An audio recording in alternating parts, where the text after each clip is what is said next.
Inside the 6 amazing World Cup 2022 Qatar stadiums, the 2022 FIFA World Cup begins in Qatar, and the 8 stadiums hosting the tournament are being prepared.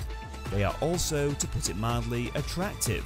One of the stadiums is modelled after a traditional Middle Eastern woven cap. The 8 stadiums, the fewest since the 16-team World Cup in Argentina in 1978, are remarkable in appearance. Still, they present a logistical challenge to the spectators at possibly the most contentious World Cup ever. So in today's video, we will show you 6 stunning Qatar stadiums. Let's get started. Number 6. Al Bayt Stadium. Al Bayt, one of the biggest stadiums, will host games up to the competition semi-finals. Construction of the Al Bayt Stadium reportedly cost $847 million. The stadium is intended to symbolise Arab hospitality, and it is built to resemble the Bayt al-Sha'ar, a traditional Arab tent. The furthest away stadium in Qatar is Al Bayt, located 43 miles from Al Janoub in the far south. The most distant northern metro stop is 15 miles away, and shuttle buses will operate throughout the competition. It will also include a retractable roof to block out the heat because temperatures in Qatar can reach 30 degrees, even in November. Despite being the furthest stadium from Doha, it will soon have a luxurious 5-star hotel and shopping centre where supporters who don't want to leave can stay. The 60,000 person capacity of this stadium will remain once the event is over, and it will host both the semi-final and the opening match between Ecuador and Qatar. The only time travelling between stadiums affords a fleeting sight of the area beyond Doha's farthest suburbs is during the 30-minute trip to Al Bayt from the capital. Number 5. Ahmad bin Ali. Originally known as the Al Rayyan Stadium, this stadium also underwent a name change and is intended to symbolise Qatari culture. It will hold matches up until the quarter-final stage. Designs on the facade represent several aspects of Qatari culture and history, including its fauna. It is said that $360 million was spent building Ahmad bin Ali Stadium. The Ahmad bin Ali Stadium, which is in Al Rayyan, was erected mainly using recycled building supplies on the site of the previous stadium. The next and last stop on the Green Line travelling away from the centre of Doha is Qatar Mall. The trip takes a few minutes on a train that is currently full but won't be until late November. Game days alternate between the 2 stadiums, plainly taking into account this proximity, much to the relief of those devoted Green Line riders. Due to the massive Qatar Mall's proximity to the Ahmad bin Ali Stadium, this metro station is one of the few that can stand alone as a tourist attraction. As of early July, the air-conditioned route from the station to the stadium is completed. This summer, the mall will be the only exit from the station. The mall is a popular gathering place for people in Arab nations. This enormous complex serves as a gathering place for people. It has a food court surrounded by a lavish landscape and a stage that hosts live acts.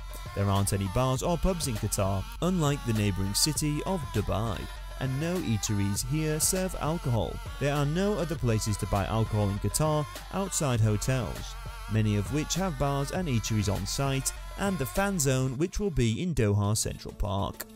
One must exit the mall by a side entrance and traverse a few parking lots to reach the stadium.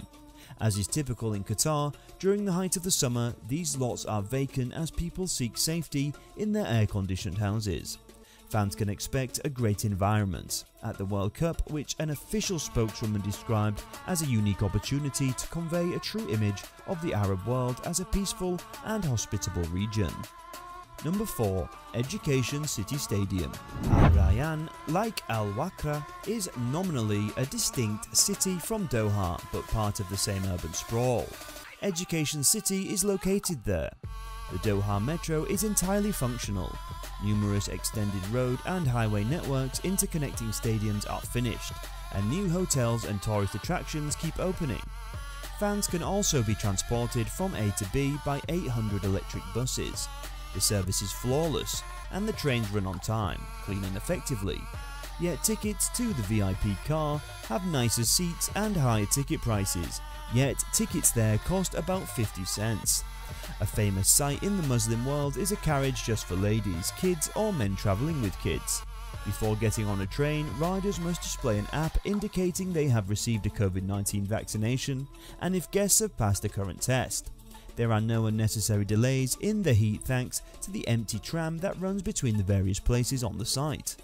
Anywhere in Qatar you require a permit before using a professional camera or video equipment. When the competition is over, it will hold 40,000 spectators before being downsized to 25,000 for university sports teams. The construction of large stadiums that were seldom used during previous World Cups is something that Qatar wants to avoid as a legacy of the event. Thus, there are plans to downsize another adjacent stadium after the competition. Number 3. 974. The stadiums can feel oddly dispersed. Although Qatar is a small country and 7 of the 8 venues are on the metro system in Doha, none are in the heat of metropolitan Doha, West Bay, where skyscrapers rise out of the sand, or close to Souq Waqif, a popular tourist destination. Stadium 974 is located a few metro stops east of the centre. Qatar, which is far smaller in area than Brazil and Russia and needed 12 stadiums for the World Cup, is only using 8. Organisers know the dangers of constructing white elephants or expensive venues that will never be used. Stadium 974, so named because it is made of 974 shipping containers, is the most avant-garde example of this. There are 40,000 seats in Stadium 974. The stadium is hauntingly quiet and has nothing around it but a vast expanse of concrete. The excellent metro system means that a car is not required for this World Cup. But because all stadiums have ample parking, much like sporting arenas in the US, it can feel far away and lonely for pedestrians. Number 2. Al Thumama Stadium. World Cup locations frequently try to include some local aesthetic and cultural components. The nearby Doha Stadium, known as Al Thumama, was built to resemble the Middle Eastern taqiyya, a traditional headgear worn by men and boys. The Al Thumama Stadium is said to have cost $342.5 million to build.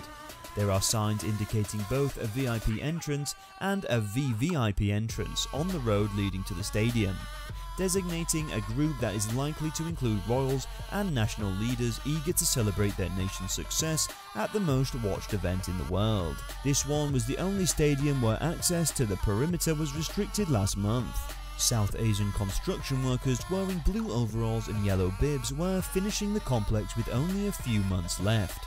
After the competition, this stadium's capacity will drop from 40,000 to 20,000. 8 games will be played there, including the geopolitically fascinating match between Iran and the United States and a quarter-final. Number 1. Khalifa International Stadium. Near the green, Lime Twins are Qatar's national stadium, which will remain open after the competition as a 60,000-seat arena for the national team and other important events. The 321 Museum, which explores the background of the sport, is a component of the sample complex. It was estimated that the renovations would cost $374 million. The exhibit's most stunning feature is its autographed memorabilia from well-known figures in many sports, including numerous football greats like Lionel Messi, Pelé and Maradona. It was heavily refurbished to host the World Cup and has served as the nation's national stadium since it opened. In addition to hosting the IAAF World Athletics Championship in 2019, it has previously held the Asian Games, the Gulf Cup and the AFC Asian Cup. In 2009, England and Brazil met in an international friendly and Liverpool won the FIFA Club World Cup 10 years later. Looking at these stadiums, I believe that Qatar 2022 will be a World Cup that will permanently transform the future of football. Stadiums have been altered, but I believe FIFA's selection of Qatar will foster solidarity and tolerance between all footballing nations. How could it be the world's game without everyone on earth?